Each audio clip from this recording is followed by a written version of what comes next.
wabarakatuh. Perkenalkan, nama saya Winda Amelia Putri, NIM 0306213153 yang akan menjelaskan materi saya tentang inovasi kelembagaan. Kata innovation dalam bahasa Inggris sering diterjemahkan segala hal yang baru atau pembaharuan. Untuk memahami lebih dalam lagi mengenai pengertian inovasi pendidikan, perlu diketahui juga tentang pengertian discovery dan invention, yang dalam bahasa Indonesia kata tersebut mengandung arti yang ditemukannya sesuatu hal yang paling baru, baik sebenarnya hal yang baru itu sendiri sudah ada lama kemudian baru diketahui, atau memang yang belum sama sekali tahu. Kelembagaan dalam pendidikan adalah tempat di mana orang dapat tumbuh dan maju untuk memperbaiki masa depan.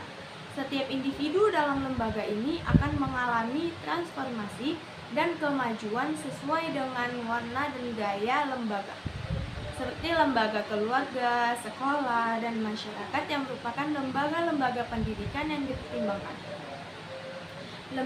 Lembaga-lembaga tersebut mempunyai peran strategis yang sangat penting dengan menjadi penghubung kegiatan pendidikan dalam mengembangkan potensi anak sebagai makhluk hidup sosial, bermoral, dan religius.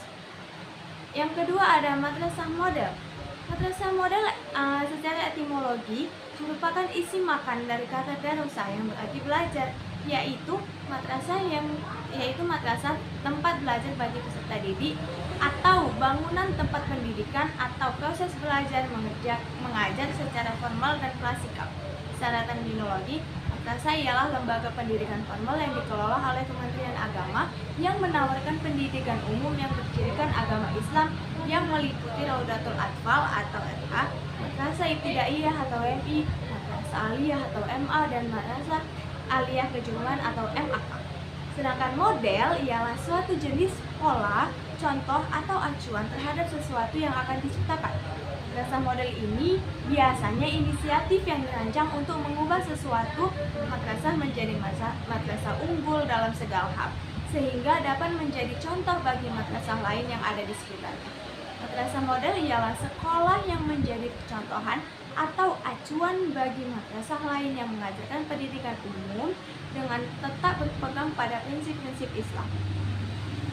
Lalu ada historical madrasah model, yaitu pada tahun 1993 program madrasah model diluncurkan melalui Project Junior Secondary Education Project, kemudian program Basic Education Project yang dilaksanakan untuk jenjang ibtidaiyah dan sanawiyah pada tahun 1998. Pada jenjang aliyah dibuatlah Development of Madrasah Aliyah Project. Pada tahun 2000, program tersebut dilaksanakan dengan asumsi bahwa pada saat itu sekolah madrasah merupakan lembaga pendidikan dasar yang hanya dianggap pilihan kelas kedua setelah sekolah umum. Pendapat ini didukung oleh pengamatan bahwa madrasah memiliki kekurangan dalam hal manajemen, kualitas guru, sarana, dan prasarana. Lalu ada profil madrasah model. Ada 5 aspek dalam profil madrasah model, yaitu 1. Aspek manajemen, yang kedua ada aspek ketenagaan, yang ketiga ada aspek kesiswaan, yang keempat aspek kultur belajar, dan yang kelima aspek sarana dan prasarana.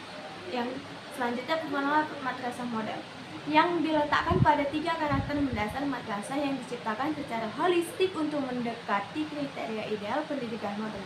Madrasah modern mempunyai 3 karakter mendasar sebagai berikut. Yang 1, memiliki budaya yang kuat.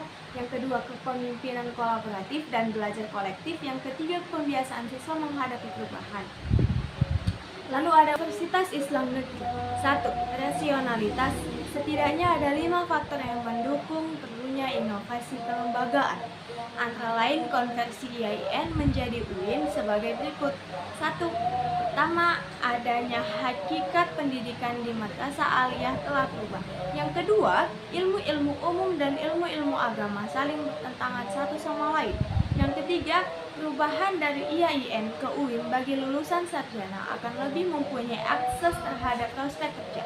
Yang Yang keempat, perubahan dari IAIN ke UIN diperlukan untuk memberikan lulusan IAIN kemudian mobilitas vertikal, yaitu peran dan peluang untuk memasuki lapangan dan gerak yang lebih ekspansif.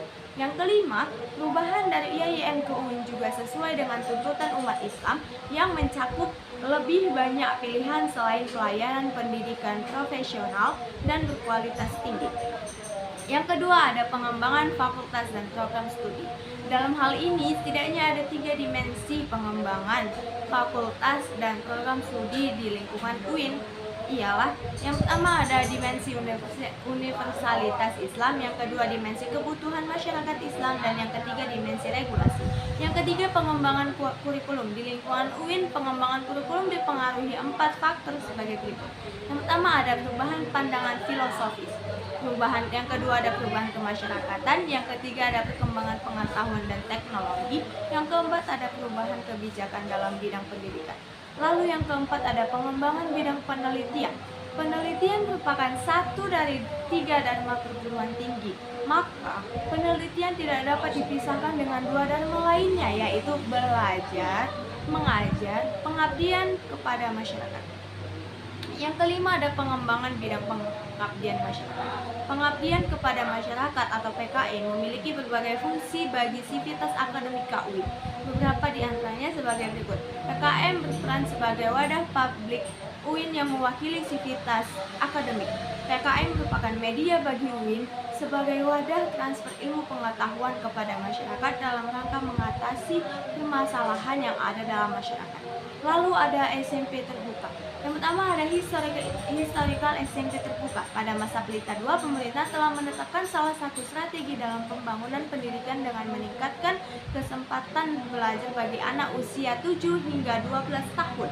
Instruksi Presiden nomor 10 yang diterbitkan pada tahun 1974 sebagai tindak lanjut dari strategi tersebut antara lain yaitu pembangunan gedung-gedung SD impres secara besar-besaran yang mempunyai akibat yang tidak diinginkan, yaitu menimbulkan permasalahan baru di tingkat SMP.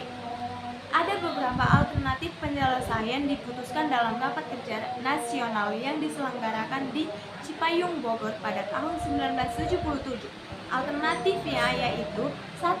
Memperbaiki SMP yang sudah ada. Yang kedua, memperbanyak jumlah SMP dengan membangun sekolah baru. Yang ketiga, membuka kursus keterampilan. Dan yang keempat, membuka subsistem pendidikan tingkat SMP yang dikenal dengan SMP terbuka.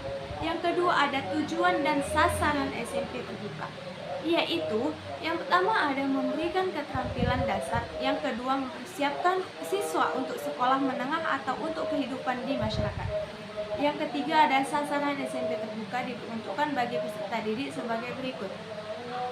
Yang pertama ada mereka yang tidak mampu bersekolah di SMP reguler. Yang kedua siswa SMP yang terpaksa putus sekolah. Yang ketiga anak-anak yang tinggal daerah terpencil dan tanpa akses terhadap SMP terbukanya.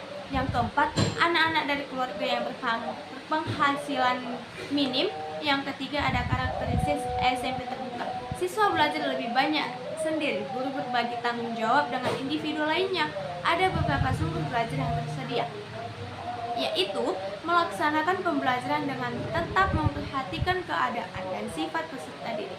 Lalu ada komponen SMP terbuka, diantaranya yaitu siswa kurikulum, proses pembelajaran, bahan dan fasilitas belajar, yaitu tenaga kependidikan, penilaian hasil belajar.